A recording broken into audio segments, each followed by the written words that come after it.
Good afternoon. Hi. Okay. Good afternoon, councillors, officers, members of the public and press. It's just gone past, so we'll make a start. Welcome to this meeting of the Health and Wellbeing Board. This meeting is a remote meeting and it is being streamed live on YouTube and will be recorded as well. Before I start the meeting today, there will be a 1 minute silence in memory of those who have lost their lives during the pandemic. But could I also ask that we observe in the 1 minute silence the memory of Ruby Marshall, who was a long-standing representative of Health Watch on this board, and she sat on this board from the very beginning, I'm led to believe.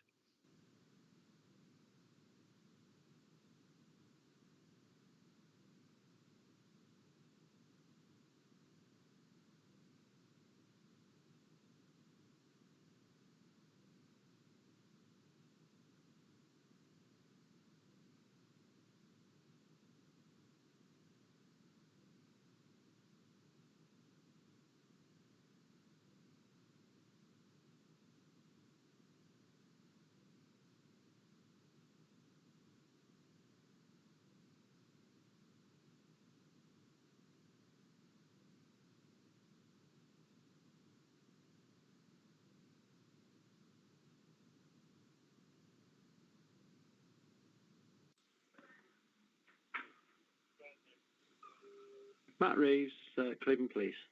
Is now joining.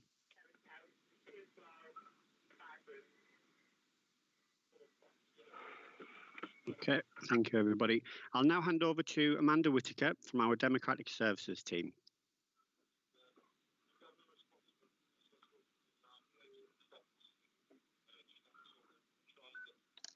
You're on mute, Amanda. I'll start again. I'm just about to do a roll call of all those members in attendance remotely, and may I request members to confirm that they have a paper copy of the agenda and the agenda documentation and can both hear and see members in the meeting. If I start the roll call with Councillor Buchan.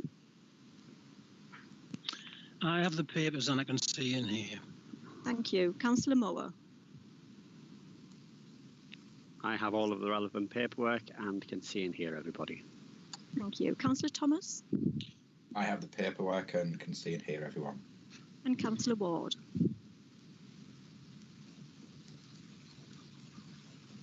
I have the paperwork and I can see and hear everyone.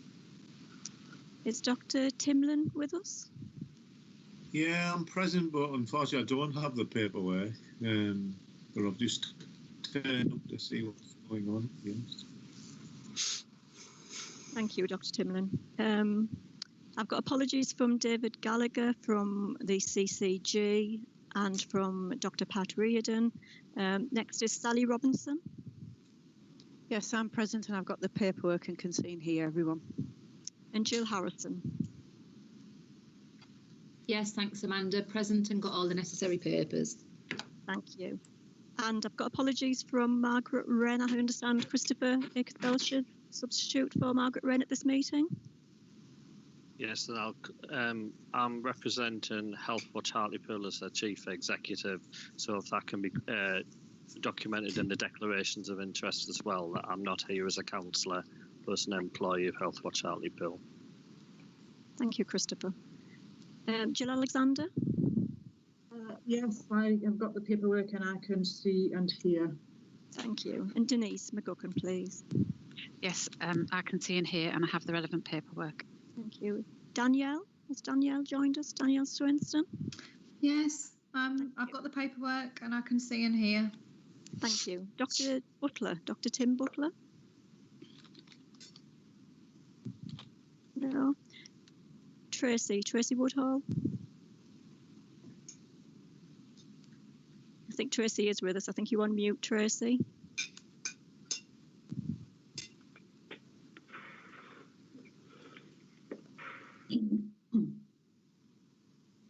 I'll continue. I can see that Tracy's there. Thank you. Dominic Gardner, I think, is in. We've got Sean Mayo in attendance for Dominic. Is that correct? Yes, I've got the paperwork and I can see and hear everyone. Thank you. And I think we've got Matthew Reeves, Chief Inspector Matthew Reeves for Sharon Cooney. Yes, hello. I'm just on the dial, and unfortunately the police security systems aren't allowing Teams on at the moment, but I've got the agenda. Okay, thank you. Fiona Adamson. Yeah, I'm here and I've got everything. Thank you. You can see everyone. Thank you. Julie Thomas. You with us, Julie? No. And I think Hilton Heslop is here representing North Tees and Hartlepool Trust. That's right, yes. I can see everybody and I've got the papers as well. Thank you, Hilton. Councillor Hall? No. And I think we've also got Councillor Harrison joined the meeting. Yes, hello. I can see some and hear. Okay, I haven't got the papers, but I've got it on my phone. Thank you. Can I now ask, before concluding the roll call, if there are any members joining the meeting that I've not called? Yeah, hi, it's Michael Horton from Tees Valley CCG, here in place of Dave Gallagher. Thank you, Michael. Thank you. That concludes the roll call.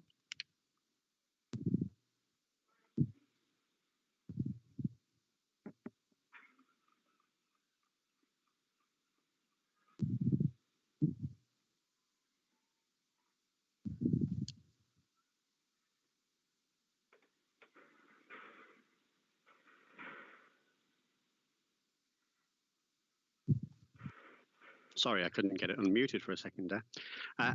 Right, so moving on to item 1, I guess we've already really had the apologies of absence through the roll call, but are there any others that we're aware of?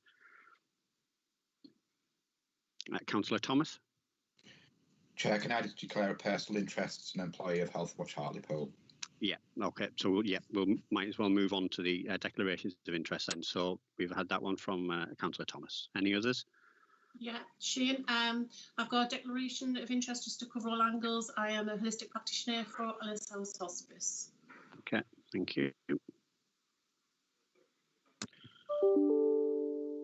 Okay, so we'll move on to item 5, which is to confirm the minutes of the meeting held back on the 19th of March. It's quite a while ago, but if you've had chance to go over the minutes, is everybody happy with the minutes there, or are there any questions or comments you would like to raise? Can you just raise a hand through Teams, or if you're joining by phone, just give me a shout.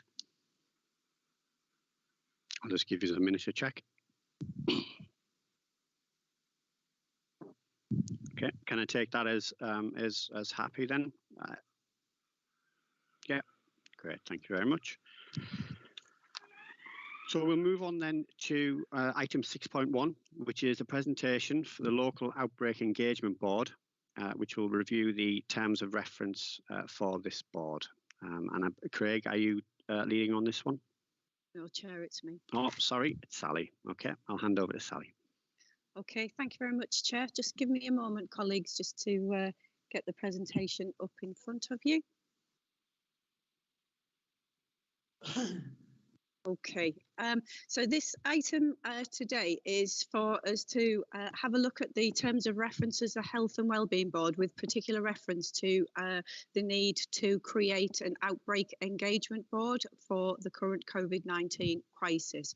So I plan to share with you the arrangements in relation to the current terms of reference for the Health and Wellbeing Board, the requirements of the engagement board, share some options for consideration, and at the end I have questions to prompt the discussion on this item. Thank you, John. So the Health and Wellbeing Board has a critical role in keeping partners in the community engaged and on board with our approach to and response to the COVID-19 crisis in Hartlepool. And in order to ensure that the work of the board is effective, we need to reset the purpose and membership of the Health and Wellbeing Board so that we can be sure that we are set up and effectively able to fulfil that function. On the 10th of June 2020, Hartlepool Borough Council approved the decision in relation to a review and the reset of the terms of reference and the membership of the Health and Wellbeing Board. So this action today has been mandated by Council in order to look at how we engage stakeholders and the wider community in the ongoing response to and preventing and containing local outbreaks of COVID-19 and in tackling the wider physical and mental health impacts of the virus. So I can just share with you some of the role and function of the Local Outbreak Engagement Board. This board, the purpose of this engagement board is to provide political ownership and also public-facing engagement and communication with the wider community in Hartlepool in terms of the outbreak response. We need to provide oversight of health protection regarding COVID-19 in Hartlepool. And we need to look at how this engagement board supports the primary objectives and strategy of the government in relation to controlling the R number or the reproduction rate of the COVID-19 virus, how we reduce the spread of infection and thus save lives. So we also need to look at how we support the delivery of the communication of our outbreak control plan, which we will be discussing at item 6.3 today, and make sure that all of our communities are communicated with effectively in relation to the management and response to the virus.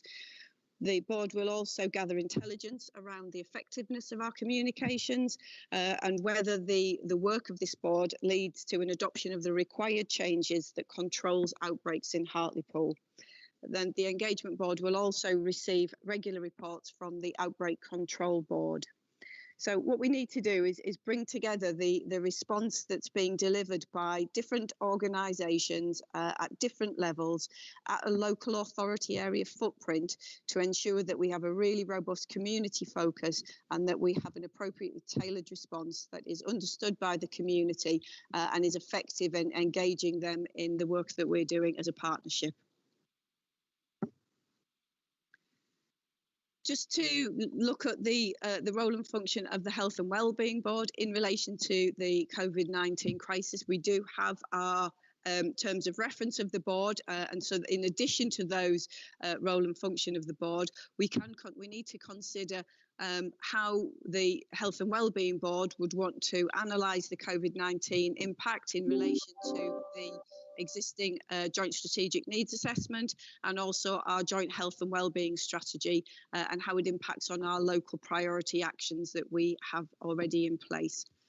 We will also need to look at how we review and refresh the JSNA and the strategy in the medium term, taking into account the impact of the COVID virus on our community. We need to think about how we can plan for the financial environment going forward, anticipating some of the challenging decisions that we will need to make in the long term as a consequence of the emergency response crystallises. We need to provide public oversight and engagement on COVID-19 recovery. So it's not just about how we respond today, tomorrow, and in the next sort of 6 to 12 months, but also the response to the recovery from the virus as well. A Health and Wellbeing Board need to act as ambassadors to promote recovery, prevent an outbreak, but also to respond appropriately if an outbreak occurs. And finally, we would look as a Health and Wellbeing Board to bring together our health and economic representatives to collectively oversee the recovery in a safe way.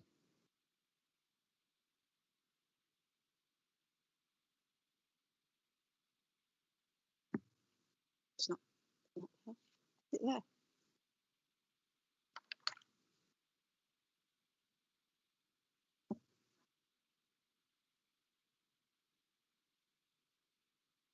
Just pause a couple of moments.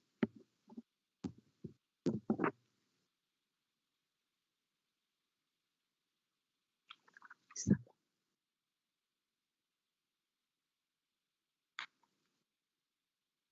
6.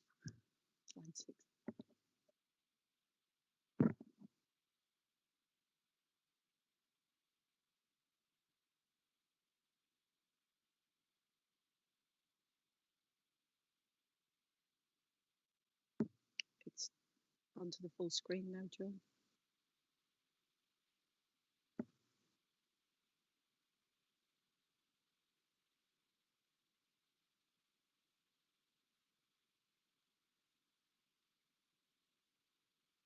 Sorry, they're just trying to reload the presentation to figure out what's gone wrong.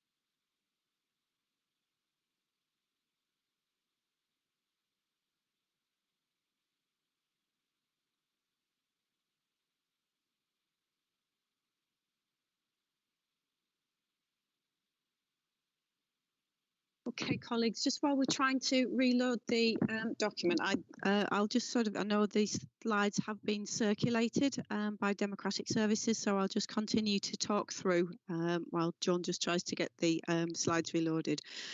So looking at the terms of reference as the Health and Wellbeing Board as they currently exist, the terms of reference have not been reviewed in recent years, so there are a number of inaccuracies in our current in our current terms of reference that will need to be updated to reflect the current working of the Health and Wellbeing Board.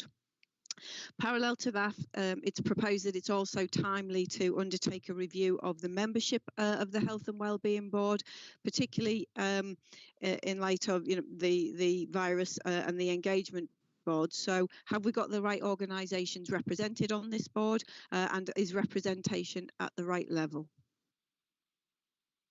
And finally, we need to consider, the responsibilities of the COVID-19 Engagement Board and making sure that as we move forward, we are clear on who needs to be engaged in that work and part of that engagement board. So there are three options, colleagues, for consideration. John, will you just go back one? Can you go back one? No, thank you. There are three options. We've got it. There are three options for consideration today that I would just briefly share with you. Option one is that the Health and Wellbeing Board absorb the Engagement Board responsibilities into its terms of reference and extends its membership. Some of the things we need to think about on that option would be how will we make sure that we continue to meet the responsibilities of the Engagement Board alongside the core statutory responsibilities and the work of the Health and Wellbeing Board that should continue. The frequency of our meetings, which are currently set at quarterly, in order to fulfil the requirements of the Engagement Board, the Health and Wellbeing Board under option one would need to meet more regularly, and would we maintain our formal governance requirements in relation to a democratic meeting of the Council, which has significant lead-in times to papers and meeting arrangements. This means this begs the question really, can the Health and Wellbeing Board be sufficiently agile and responsive under its current terms of reference? And alternatively, are we able to build in additional meetings specifically for COVID in addition to the usual 4 times annually cycle of meetings? Option 2 for consideration is that the Health and Wellbeing Board creates a working group or a specialist board to undertake the responsibility of the Engagement Board. This would mean that this meeting wouldn't require statutory notice, so some of the governance structures wouldn't be as necessary, but it can be a meeting that is open to the public. It would provide the Health and Wellbeing Board with the opportunity to designate the membership of that board as a working group of the Health and Wellbeing Board, with the capacity to co-opt members on the basis of the location and type of outbreak that the Engagement Board may be dealing with. It would enable the Health and Wellbeing Board to continue to meet quarterly to fulfil its core responsibilities, and it would receive regular reports on the activities of that working group. We would still need some refreshment of the terms of reference, taking into account the inaccuracies that I referred to earlier, and we would also create an addendum for the working group's terms of reference. The third and final option is that a separate engagement board is created. In terms of this option, the council has agreed that the responsibilities of the engagement board would sit within the health and wellbeing board. When I say the council, I mean the council meeting, not the local authority. Has agreed that it would sit within the health and wellbeing board, and therefore the creation of a separate board would contravene that decision. Given the size of Hartlepool and our sort of number of colleagues who sit on various different boards, it's likely that there would be a duplication of effort, as membership of the engagement board is likely to require a number of members of the health and wellbeing board. And under this option, there is a lack of clarity in relation to governance and accountability. So I'd open up the meeting for consideration and discussion on the following questions. Which option do members of the Health and Wellbeing Board consider provides the best local area mechanism to deliver the purpose of the Engagement Board, which is to provide political ownership and public-facing engagement and communication for the outbreak response? I'd ask members' views on the changes that are needed to the terms of reference and what additional responsibilities we would want to include in those terms of reference linked to COVID-19 recovery and response. And there are some suggestions, and cross-refer you back to slide 5. How should the terms of reference be approved? The current arrangements are that it is the changes are made on a 2/3 majority agreed by the Health and Wellbeing Board. However, in emergency arrangements, there is an opportunity to consider delegation to the chair in order to approve, to go through a consultation and finalise approval of those changes to the terms of reference. And finally, what changes need to be made to the membership of the Health and Wellbeing Board to ensure that we have the right people represented from the right organisations in order to fulfil the requirements of the Engagement Board. Thank you, Chair. Thank you, Sally. I know I have some very clear thoughts on this, but rather than me tell everybody what I think we should do, I think it would be appropriate to ask what other people are thinking first. One of the key purposes of the engagement board is going to be around communication. We're going to need to act quickly to respond to potential local outbreaks, and we're going to need to take communities, workforces, or other organisations with us. So there does need to be the requirement to act quite promptly. So I wouldn't like us to be hamstrung by bureaucracy, or rather overburdened by bureaucracy if we can help that. I've got Christopher Akers-Belcher wants to come in. Thank you, Chair. I know I've already had a discussion with yourself on behalf of Health Watch Hartlepool, and speaking to some of the Health Watch members, I'm more than happy to support option 2 going forward. And the offer we put was that we're more than happy to be represented, on that board as option 2, and we'll be willing to undertake any promotion, consultation, communication as a statutory partner of the Health and Wellbeing Board going forward in response to that. I'm a bit unclear what the suggestion is around what are the proposed changes to the terms of reference, and I also would like to know, how up to date is the JSNA prior to the outbreak, or is that just going to be accepted? It may not have been completely up to date, and we're just going to go ahead with the refresh of the JSNA and the health and wellbeing strategy. Okay, thank you. So was it on slide 5, the potential changes to the terms of reference? Can we skip back to that, please, so that members can have a look at it? And then can somebody answer who would be the best person? Would it be Craig in relation to speaking about the JSNA? Yeah, the JSNA has recently been refreshed within the last trying to think now where we are, probably within the last 6 months. So it is more up to date than it has been. We're obviously looking at it. We've changed how we're approaching the JSNA now. So we're actually looking at, as we progress, the idea was as we progress through the year, we update it on a quarterly basis with new information that comes out. Clearly, we haven't been able to do that given the COVID-19 situation, but it is, has recently been refreshed. Okay, thank you. Christopher, did you want to come back in? Yeah, it's just from a promotion point of view, it will be helpful to have some confirmation to know through to Health Watch about, how the JSNA, what it looks like now, or the link to know how we can get that information so we can promote it. But obviously, I just want to reiterate that as a statutory partner of the Health and Wellbeing Board, we will do all we possibly can to help, with the new, if you go with option 2. That's great, thank you. And can we get that refreshed copy of the JSNA out to Health Watch and any other partners that require a copy of it, please? Do we have anybody else who would like to speak or has any suggestions on what their preferred option? I've got Councillor Buchan. Yes, all it is, Sean, for members of the public who will be watching this on Facebook, GSNA and abbreviations like that, they won't know what it means. Could it be said as is, so they understand, please? Is that okay? Yeah, absolutely. Yeah. Yeah, that's a really good point. I think we often forget that there are members of the public watching who aren't familiar with all of our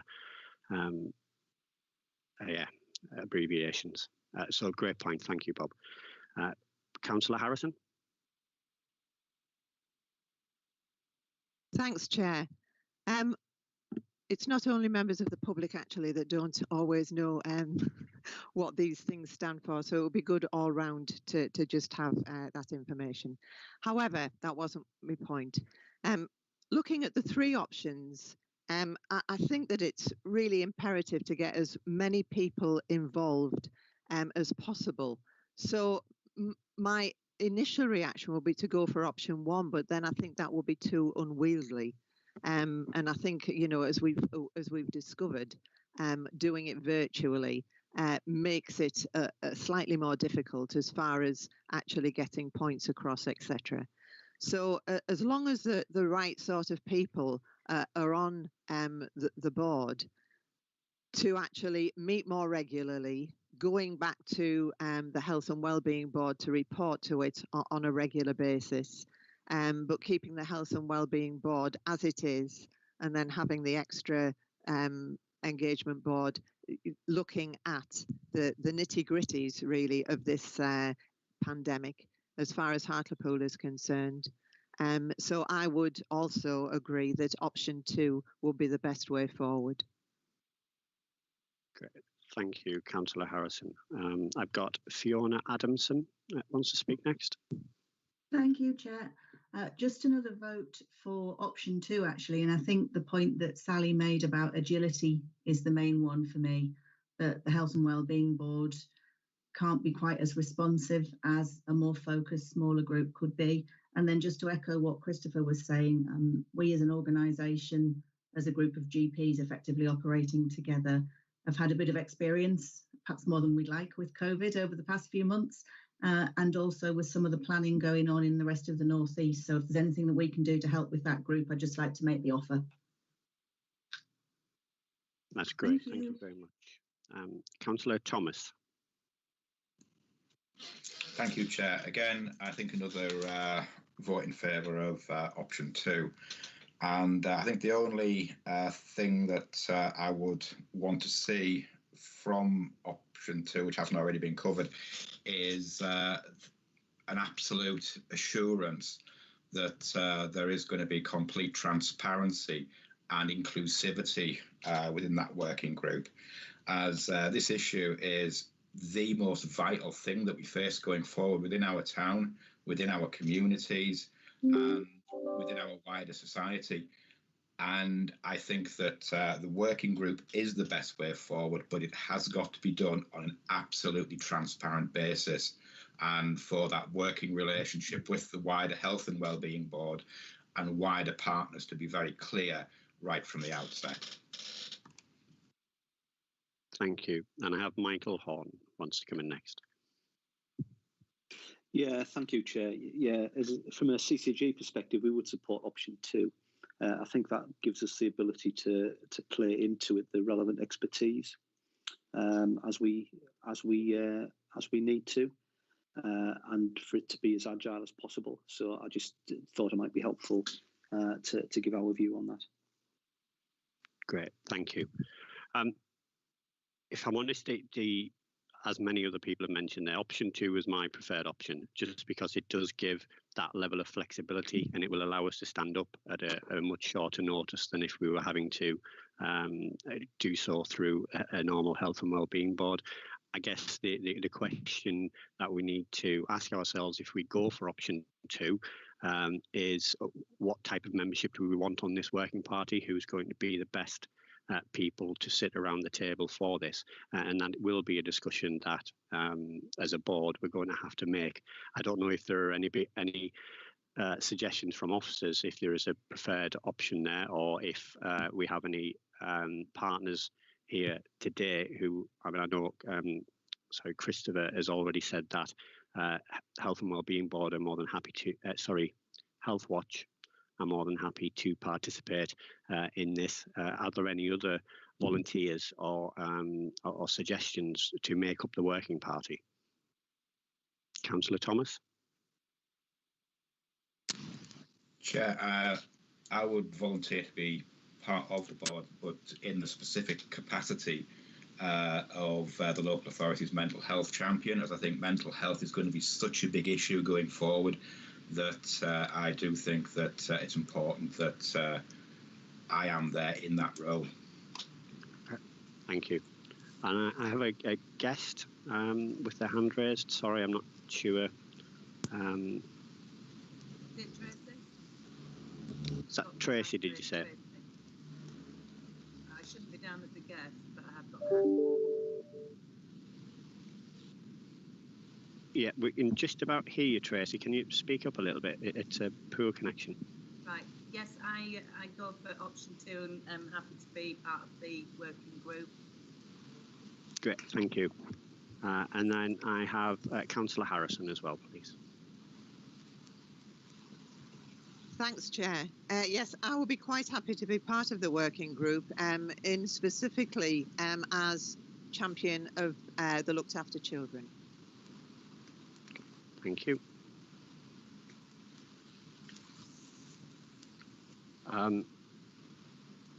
Just trying to think. Ideally, we will need, from my thoughts, we will need to have probably somebody from the community sector who has good links with various communities. Because as I'm thinking, if we're having to implement any type of localized lockdown, or if we are having to try and bring certain communities or groups with us, we're going to need somebody who has good links with various community groups. And I guess there would need to be, although from the statutory point of view, from the other board, the blue light services are included within the local outbreak board, aren't they? So I don't know, are there any suggestions that we might be able to put forward from any of those?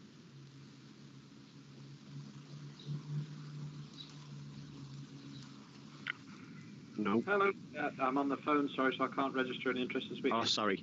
It's Matt Reeves. Yeah, from the police point of view, we'd be happy to sit in and work on those boards just to speed up the process of standing up some sort of response in the event of further outbreak. Great, thank you. I guess then, if we've taken a note of those who have shown their interest. Oh, sorry, Christopher? Chair, can I just suggest if we require links in the voluntary community sector, like, you know, we put bulletins out all the time across the whole of the town on a monthly basis. And if there is briefings coming out of these meetings and you want to circulate them, we do have like links to across the whole of the voluntary community sector. So I'm happy to have a conversation, like, you know, with the group about how we can disseminate the information as quickly as possible across the town via Health Watch. Yeah, that would be helpful. Thank you. So are we happy then to go with the option 2 and with those people so far who have raised an interest in joining the working group? And I guess we'll leave a little bit of leeway should anybody from the voluntary sector or any other partners wish to come on board. Can I, if we're happy with that, could we potentially have someone to propose and second it?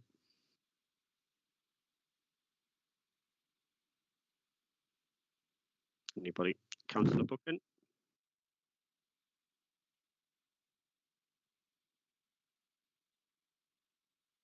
Councillor Buchan, did you want to speak? Got it. Yeah. It takes a bit of getting off sometimes, that Neil. Yes, I'll propose it. Thank you. And Councillor Thomas? I'm happy to second it. Okay, thank you. Amanda, will we need to take, because of the format, will we need to take a recorded vote on this, or I don't know how else we will be able to do it? We can take a recorded vote, Chair, unless members are sort of happy to go with it. But I sort of general sense, yeah, I haven't heard any members speak against option 2. So yeah, the easiest option would be if there is anybody. I guess it's like those words that were uttered at my wedding day. Speak now or forever hold your peace. I would suggest. Anybody? Councillor Thomas. Just one thing, going back to the point I raised, Chair, can we have clarity as quickly as possible around the sort of governance and transparency related to option 2, as I think that is very important going forward. Yeah, absolutely. Okay, thank you. Okay, so we move on to the next item then, which is 6.2, coronavirus update. Presentation and joint report from the Director of Public Health and Director of Children's and Joint Commissioning Services. Is it you again, Sally? Oh, it's Craig, this one. Thank you. Yeah, I've got a presentation here. Are you able to get that up, Joan?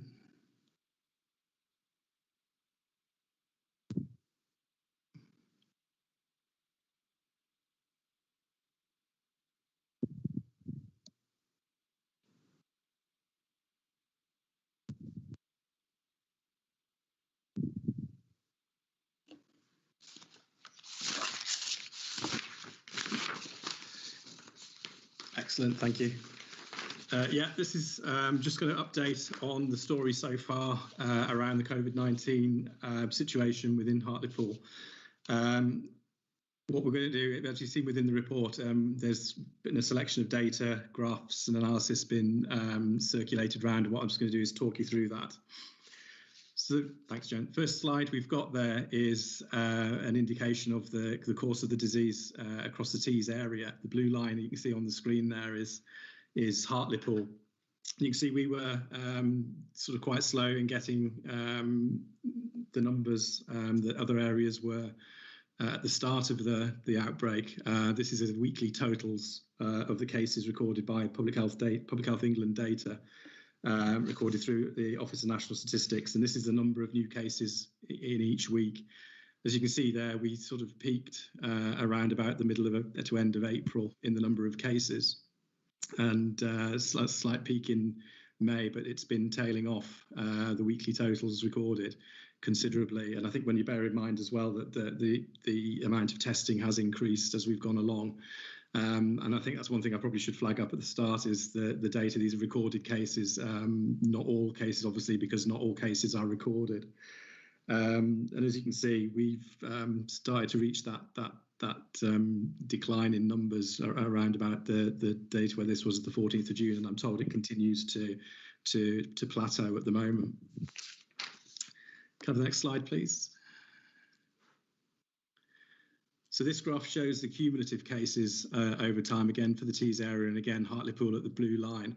And as of the week of the 14th of June, we had 348 identified and recorded cases there. And you can see it's a similar sort of pattern and trajectory to all of the other areas within Redcar and Cleveland. And again, that's the number of cases where we've had tests.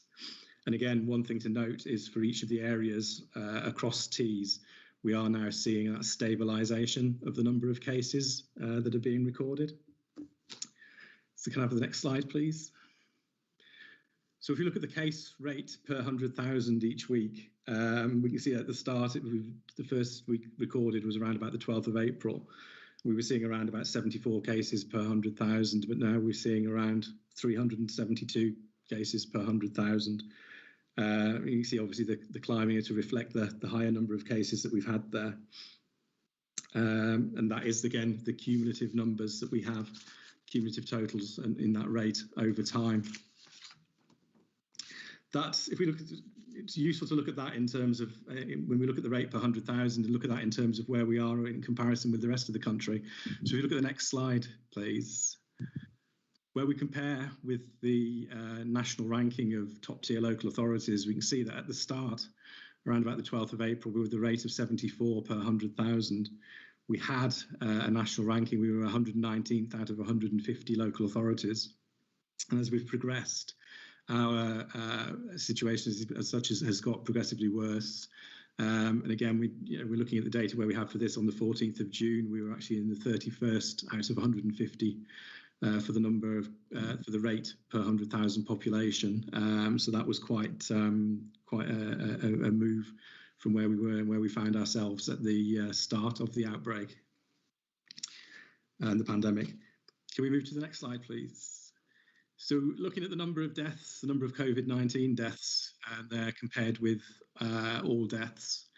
Again, weekly, you can see that's the number of deaths at the end of each week, and it's a fairly consistent picture. And again, if we look at the death rate, which I think is a better way of explaining the data. If we move on to the next slide, please. We can see the death rate has risen from the start. That's the end of each week, cumulative again to 100 per 100,000 in May. One of the things to bear in mind with all of this is that we've obviously got significant health problems within the area, within the town. And that's one of the main things, the inequalities, that side of things that does contribute towards the increasing death rate. One of the areas, obviously, again, which we flagged up and is a key area is the incidence and rates in care settings. So if you look at the next slide, please. This gives us the different care settings and care homes, domiciliary care, extra care, and the number of cases reported by setting. And again, you can see the peaks there within that, the number of deceased cases reflecting that, but also looking that we note that we've got that downward trend continuing now, which is a reflection of the wider activity that we can see there, and particularly that, as we've seen the cases decline, clearly we've seen the number of deaths decline as well, which is really positive, and a lot of work I know has gone into supporting care homes and the care sector to manage the numbers of cases and to manage the cases when they do emerge, and I think that was clearly reflected within those figures as well. The final two slides I've got relate to how we compare with the national comparisons. And these are interesting because what you can see there, and this is the rate per 100,000 in terms of cases. And as you can see, we were for quite a while, we were below the UK rate per 100,000, but we've steadily climbed above that. And actually, one thing to note, this is again the recorded positive cases, we do now have quite a large gap between the number of cases within Hartlepool and the UK rate. And actually at this point in time, the gap is the widest it's been across this time. So we do have a significantly large number than the UK rate. If we go on to the next slide, which shows the death rate per 100,000, again, that shows us initially below the sort of England rate there. And then steadily climbing to maintain that gap above the England rate for this time. And again, that's a larger gap than we've had before, which reflects the case rates as well. So really, that's the story where we're at the moment. The latest data, again, as I said before, from cases seems to suggest at the minute that the number of cases are plateauing. But again, obviously, up to date, we're still not out of the woods yet with this by any means. But again, that's just giving you a picture of where we've come from, how we've travelled through the pandemic from the start. So thank you for that.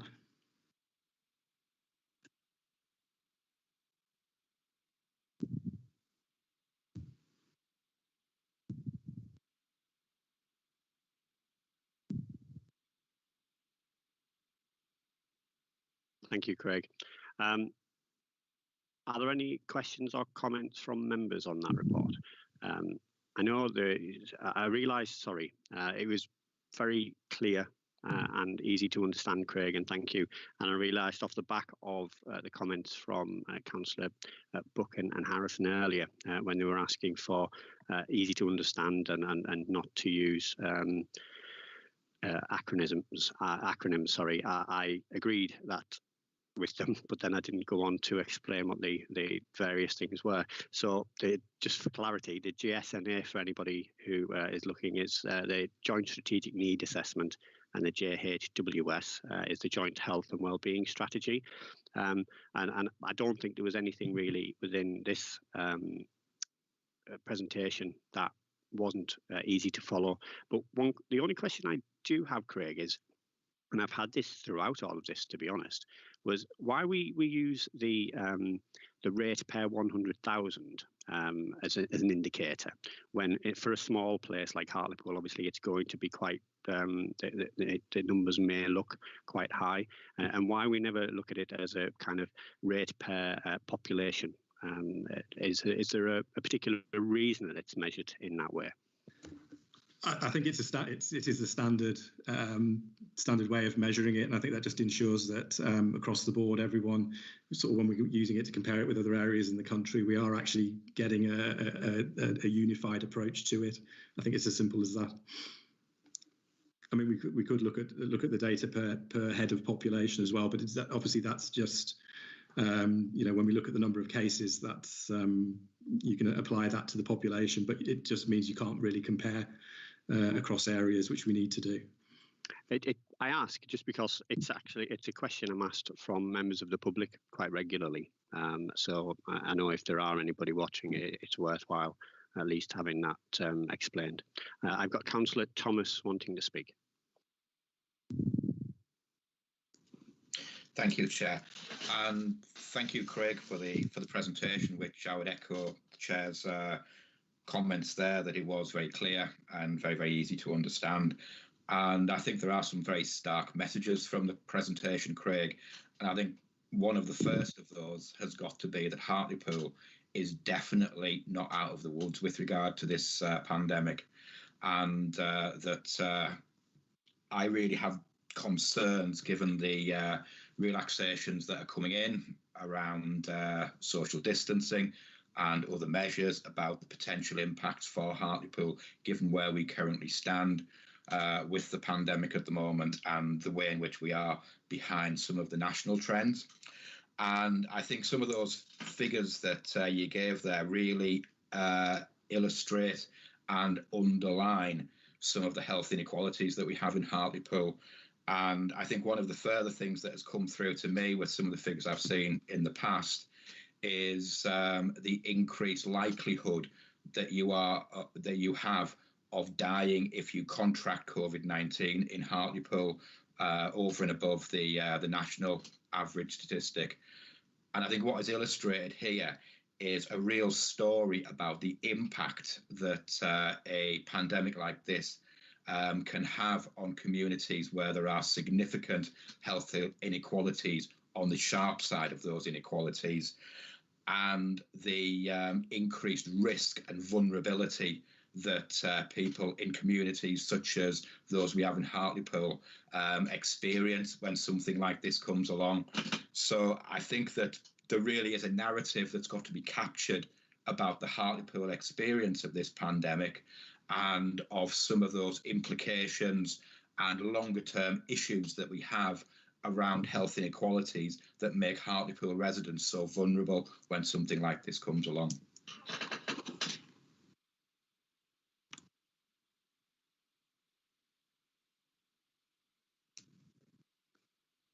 Thank you, Councillor Thomas. I've got Dr. Timlin wanting to come in.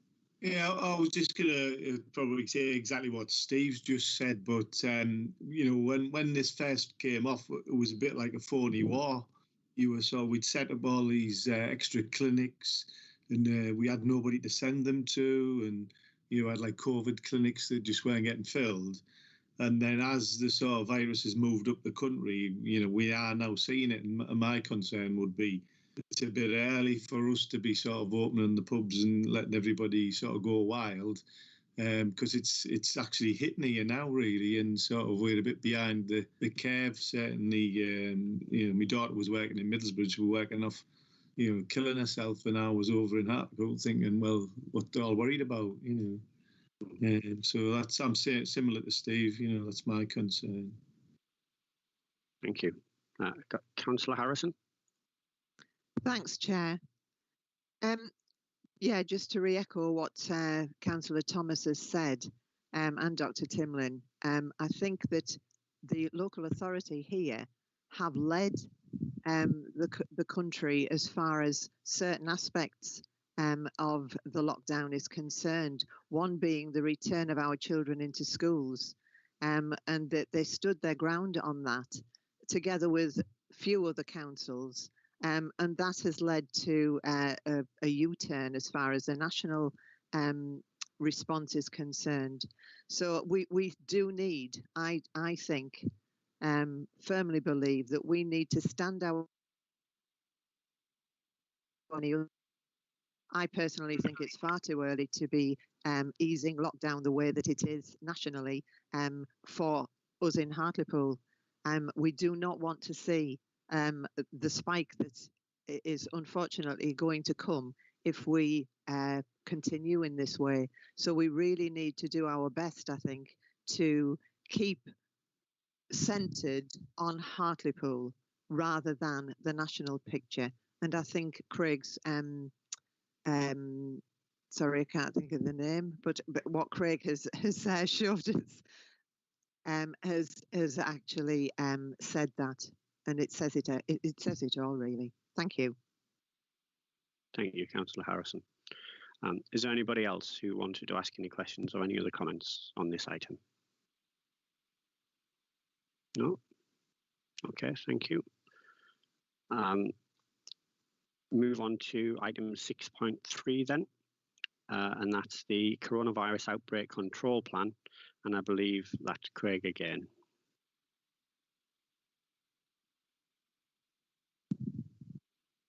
Just trying to unmute everything there. Yes, yes. I think it's been circulated previously, the Hartlepool Outbreak Control Plan.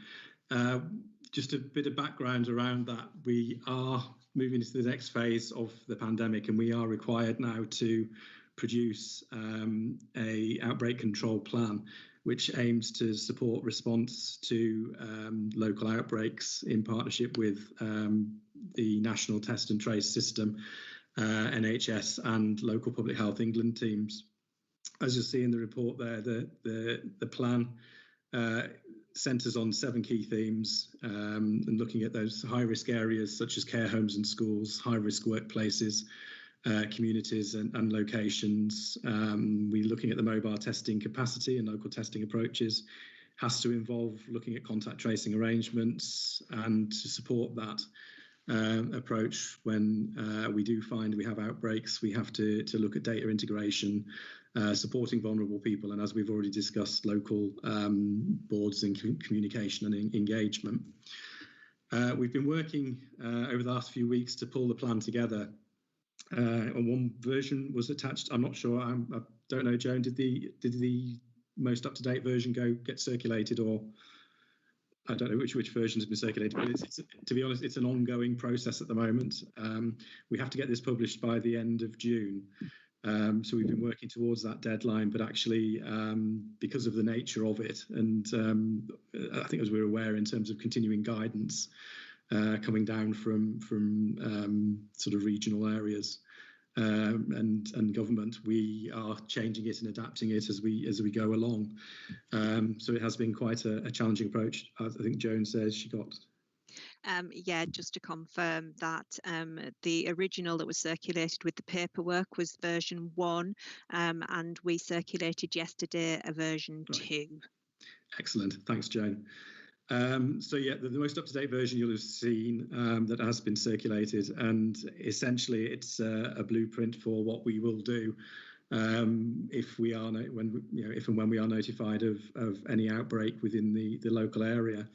As I say, it's a partnership approach. We have set that up, and there is an outbreak control board that we've set up, which has met a couple of times already, and I think we're finding our way with that and setting that up. Beneath the board, there will be sort of outbreak control teams that will manage outbreaks locally, and we have at the moment an overarching team that links into the schools board and the general communities and workplaces. One thing we should note is that care homes have been dealing with this for quite some time, and there's a process already in place that's been operational for quite some time now within the local authority to support care homes with outbreaks. And so we've decided that that will be an integral part of this rather than trying to set up some completely different processes, because that has actually been working effectively to date.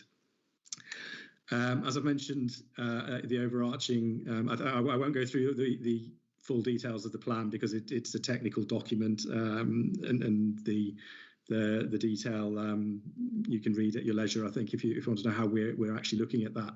Again, as I say, I think at this point in time, it's worth reiterating that it's for your comments. You get comments today. We'll go away and sort of add any comments in, and we're still working on it with the deadline of the end of the month to get it published.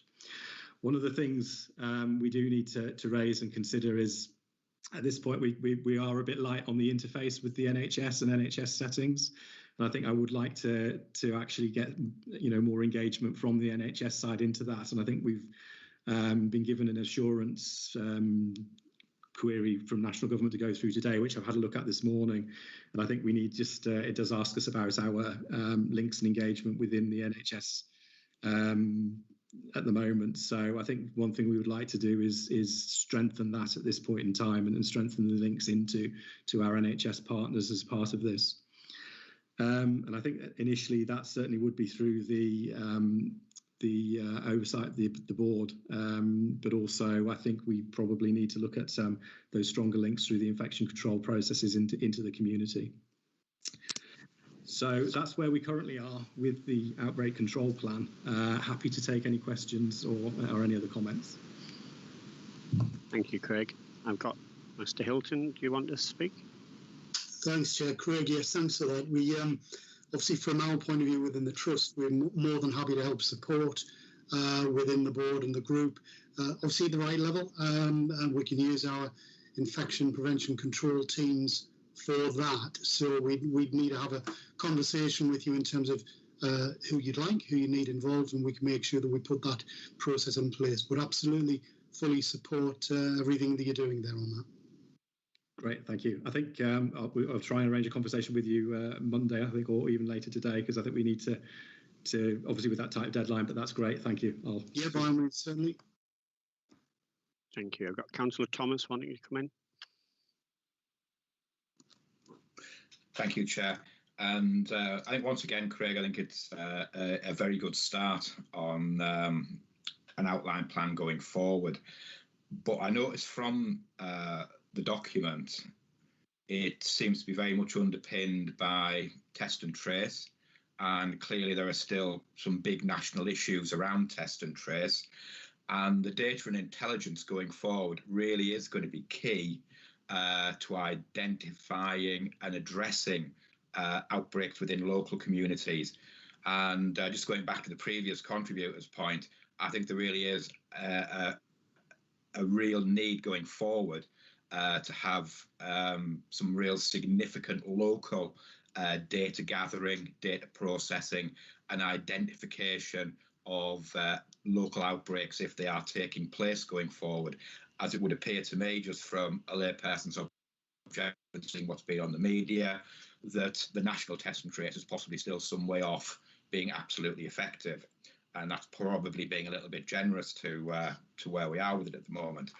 I think the other thing that seems to be really important to me is getting perspectives from local communities and people with particular conditions, as I think that, again, one of the things that I think your last presentation showed is that there are various communities in Hartlepool that are particularly vulnerable to the coronavirus, and various groups of people with underlying health conditions who are experiencing some quite significant health inequalities of access to information and treatment, and thinking of the deaf community in Hartlepool particularly as one of those. And I think there's a real need to be linking with the working group to be getting some of that hard, current, up-to-date information to influence the development of the strategy going forward. So it's just sort of like initial thoughts on how that might take place going forward.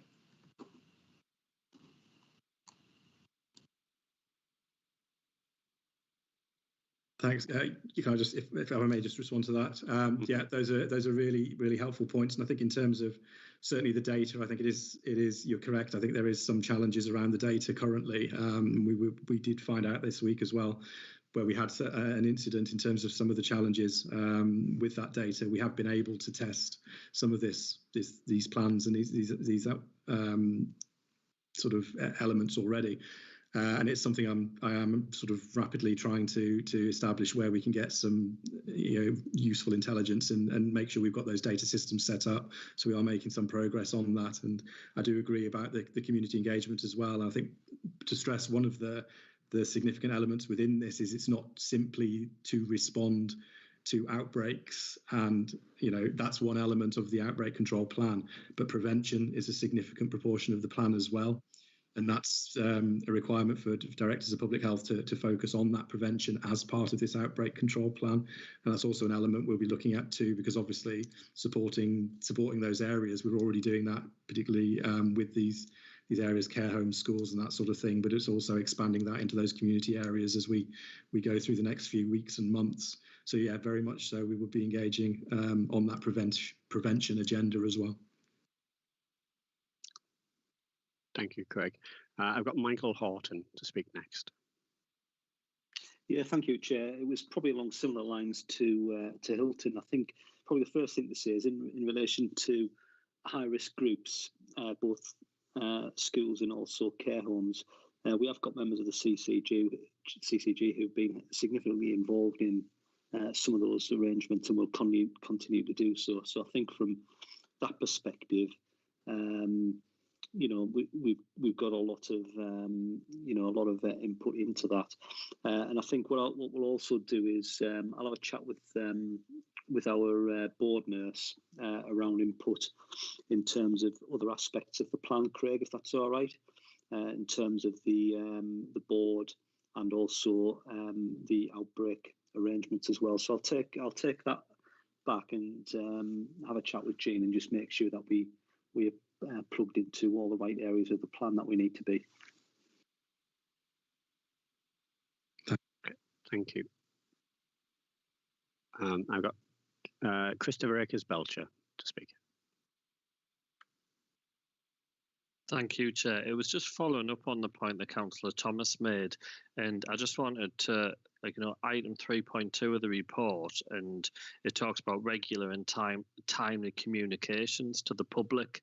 And I think bearing in mind the prevalence of when someone contracts COVID-19 in Hartlepool and the chances of that leading to someone's death being so much higher, we have some really deprived wards in the town, and when you have a look at the health inequalities in some of our wards in the town, it's absolutely huge, and it's different across the whole of the town. We have some very wealthy wards, some very poor wards, and I think we need to drill down into those communities and get the message out.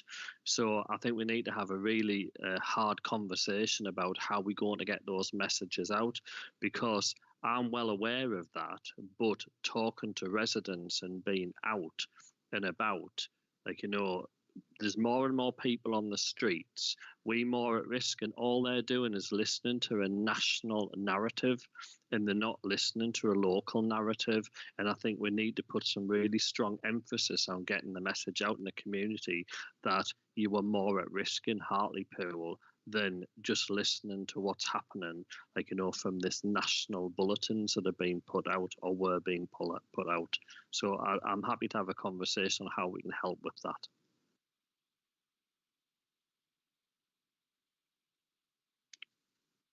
Thank you. Were you wanting to respond to that, Craig? No, that's great. I think it is. Yeah, we do have a communication strategy element within the outbreak control plan as well. So we can look at how we can join that together. It'd be great. Okay, thank you. Were there any other comments or questions in relation to that? I mean, it is just really for comment today. But if there's anything else, otherwise we can go with what we've had so far. None. Okay. Thank you very much. Thank you, Craig. There are no other items of business today, and so that's everything. Thank you all very much. It was quite short notice and unplanned, and this is the first time the board has met in this fashion. So thanks for bearing with us and for your participation today. I don't have a date for the next meeting just yet, but I'm sure we will get that out to you as quickly as possible. All right. Thank you all very much, and have a lovely day. Thank you. Thank you. Thank you.